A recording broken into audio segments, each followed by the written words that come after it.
Hey guys, അപ്പോൾ ജീവിതത്തിൽ ഒരിക്കലും MBBS എടുക്കില്ല പറഞ്ഞ MBBS എത്തിയ ഒരാളാണ് ഞാൻ. So welcome to my journey. ഞാനിപ്പോൾ കറന്റ് 3rd ഇയർ ആണുള്ളത്. ആൻഡ് ഫസ്റ്റ് ഇയറിന്റെ കാര്യം പറയുകയാണെങ്കിൽ I found it very difficult. Academic wise ഒന്നുമല്ല, ഞാൻ MBBS എടുത്തു. ഇനി നെക്സ്റ്റ് 5.5 ഇയേഴ്സ് ഇതാണ് എൻ്റെ റിയാലിറ്റി എന്ന് അക്സെപ്റ്റ് ആക്കാൻ എനിക്ക് കുറച്ച് ബുദ്ധിമുട്ടുണ്ടായിരുന്നു. Even though I prepared for it, but finally I came to terms with it. പിന്നെ വന്നിട്ട് ഡിസെക്ഷൻ ആണ്. അത് ഫസ്റ്റ് ഇയർ കഴിഞ്ഞിട്ടും ഇപ്പോഴും ഒട്ടും ശരിയായിട്ടൊന്നുമില്ല. എനിക്കത് ഒട്ടും അഡ്ജസ്റ്റ് ആക്കാൻ പറ്റാത്തൊരു കാര്യമായിരുന്നു. പിന്നെ വേറൊരു ഷോക്കിംഗ് റിയാലിറ്റി വാസ്, വരയ്ക്കലാണ് എഴുതണേലും കൂടുതൽ ഇമ്പോർട്ടൻ്റ് എനിക്ക് ഇവിടെ വന്നപ്പോഴാണ് മനസ്സിലായത്. ആൻഡ് എനിക്ക് ഒട്ടും വരയ്ക്കാൻ കിട്ടില്ല. ഞാൻ സെക്കൻഡ് ഇയർ ഞാൻ തറോലി ഉഴപ്പിയിട്ടുണ്ടെന്ന് 100% ഗ്യാരണ്ടിയിൽ പറയാം. കുറേ കോളേജിൽ പോയിട്ടുണ്ടായിരുന്നില്ല, കുറേ ഫുട്ബോൾ ടൂർണമെന്റ് പോയി. Football is a thing I love the most. പക്ഷെ I manage to pass second year. അത് നിങ്ങൾക്കൊക്കെ അറിയാം, ഞാൻ ലാസ്റ്റ് ഒരു 5-6 ദിവസത്തിൽ പഠിച്ച് പാസ്സായാണ്.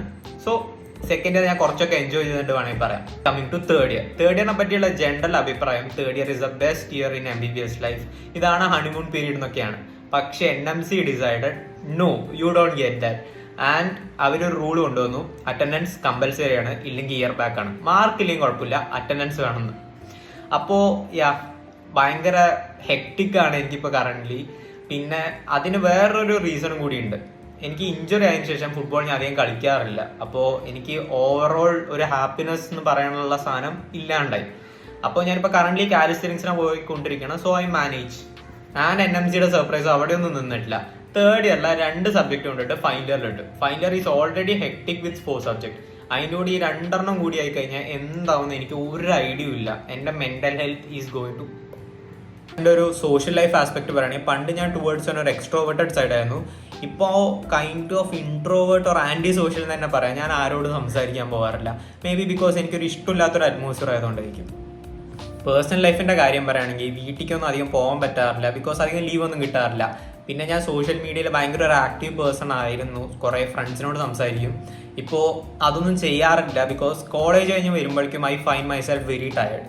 അപ്പോൾ അങ്ങനത്തെ ഒരു കുഴപ്പമുണ്ട് കറൻ്റ്ലി. ഇതൊന്നും അല്ല എൻ്റെ മെയിൻ പ്രോബ്ലം. എനിക്ക് ഈ ഫാഷൻ വീഡിയോസൊക്കെ ഉണ്ടാക്കാൻ ഭയങ്കര ഇഷ്ടമുള്ള ഒരാളാണ്. ബട്ട് എനിക്കിപ്പോൾ ഉണ്ടാക്കാൻ ടൈം കിട്ടാറില്ല. സോ എൻ്റെ മെയിൻ അക്കൗണ്ട് ഞാൻ ഡീആക്ടിവേറ്റ് ചെയ്ത് വെച്ചിരിക്കുകയാണ്. എന്താ വെച്ചാൽ അത് കാണുമ്പോൾ എനിക്ക് വീഡിയോസ് ഉണ്ടാക്കി ഇടണം എന്നൊക്കെ തോന്നും. പക്ഷേ എനിക്ക് ഉണ്ടാക്കാൻ ടൈം ഇല്ലാത്തതുകൊണ്ട് I find it kind of stressful. ഞാനത് കാണുമ്പോൾ എനിക്ക് വീഡിയോ ഇടണം എന്ന് തോന്നും, ബട്ട് ആ വീഡിയോ ഇടാൻ പറ്റുന്നില്ല. So it's kind of sad. ഇപ്പോൾ മേ ബി നിങ്ങൾ ആലോചിക്കുന്നുണ്ടാവും, ഫസ്റ്റ് 2 കൊല്ലം സമയം കിട്ടിയല്ലോ, തേർഡ് ഇയർ മാത്രം എന്താ കിട്ടാത്തതെന്ന്.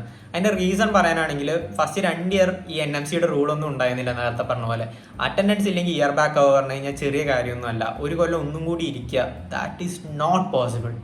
ടൈം ഒട്ടും കിട്ടാറില്ല എന്നൊന്നും പറയുന്നില്ല. സൺഡേ ടൈം കിട്ടാറുണ്ട്, ബട്ട് ആ സൺഡേക്ക് കുറേ കാര്യങ്ങൾ വേറെ ചെയ്യാനുണ്ടാവും. വീട്ടിൽ എന്തെങ്കിലും ചെയ്യേണ്ടെങ്കിൽ അത് ചെയ്യാനുണ്ടാവും, ഇല്ലെങ്കിൽ വല്ല പ്രൊജക്ട്സ്, അസൈൻമെന്റ് ഓർ വല്ല എക്സാം ഒക്കെ റെഗുലർലി വരാനുണ്ട്, അതിന് പഠിക്കാനുണ്ടാവും. ആൻഡ് ഇതിൻ്റെ നെഗറ്റീവ് ആസ്പെക്ട് ഫുൾ മാറ്റുകയാണെങ്കിൽ എനിക്ക് കുറേ നല്ല കാര്യങ്ങൾ പറയാനുണ്ട്. എനിക്ക് ഡിസിപ്ലിൻ്റെ ഇമ്പോർട്ടൻസ് ഏറ്റവും കൂടുതൽ മനസ്സിലാക്കുന്നത് ഈ 3 ഇയേഴ്സിലാണ്. പിന്നെ ടൈം മാനേജ്മെൻറ്റ്, അതെനിക്ക് പഠിക്കാൻ പറ്റിയിട്ടുണ്ട്.